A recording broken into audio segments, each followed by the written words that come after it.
Cross demand curve for complementary good గురించి తెలుసుకుంటాం. పూరక వస్తువుల జాత్యాంతర డిమాండ్ రేట్ గురించి తెలుసుకుంటాం. కాంప్లిమెంటరీ గూడ్స్ అంటే ఒక వాంట్ని మనం సాటిస్ఫై కావాలంటే, ఒక వాంట్ని సాటిస్ఫై చేసుకోవాలంటే 2 కమాడిటీస్ కావాలి. అప్పుడే ఆ వాంట్ కంప్లీట్ అవుతుంది. అంటే కారు పెట్రోల్, అంటే car fuel, shoe socks, bread butter, lock key, వీటిని కాంప్లిమెంటరీ గూడ్స్ అంటారు.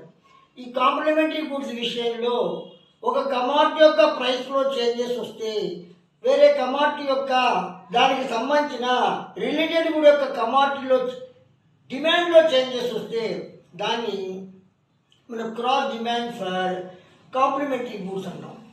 అంటే ఈ యొక్క కారు పెట్రోల్ యొక్క ప్రైస్లో చేంజ్ వస్తే దానికి రిలేటెడ్ కూడా వచ్చి కారు యొక్క డిమాండ్లో చేంజెస్ వస్తుంది. దీన్ని cross demand for complementary goods అంటారు.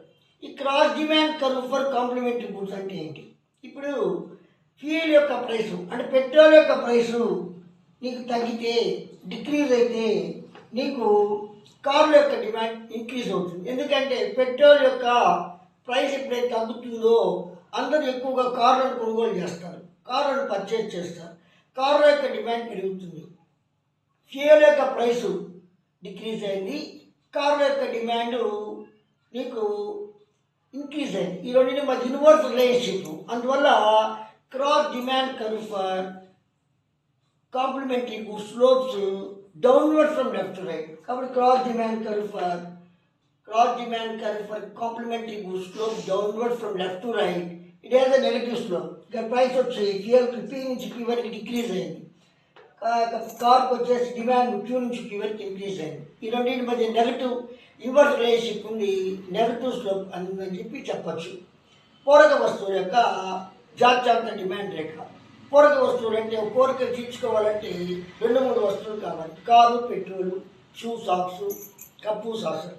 ఇప్పుడు పెట్రోల్ యొక్క ప్రైస్ తగ్గితే కార్లకు డిమాండ్ పెరుగుతుంది, పెట్రోల్ యొక్క ప్రైస్ తగ్గింది, కార్లకు డిమాండ్ పెరిగింది. ఈ రెండింటి మధ్య విలోమ సంబంధం ఉంది. అందువల్లనే జాత్యాంతర డిమాండ్ రేఖ పూరక వస్తువులు ఎడమ నుంచి కుడి కిందికి వాలి ఉంటుంది. అంటే ధర వచ్చి కార్ యొక్క పెట్రోల్ ధర P నుంచి P వరకు తగ్గింది, ఈ యొక్క కార్లకు డిమాండ్ Q నుంచి P వరకు పెరిగింది. ఈ రెండింటి మధ్య విలోమ సంబంధం వల్ల పూరక వస్తువుల జాత్యాంతర డిమాండ్ రేఖ నీకు విలోమ సంబంధాన్ని కలిగి ఉండి రుణాత్మక వారిని కలిగి ఉంటుంది, ఎడమ నుంచి కుడి కిందికి వాలి ఉంటుంది.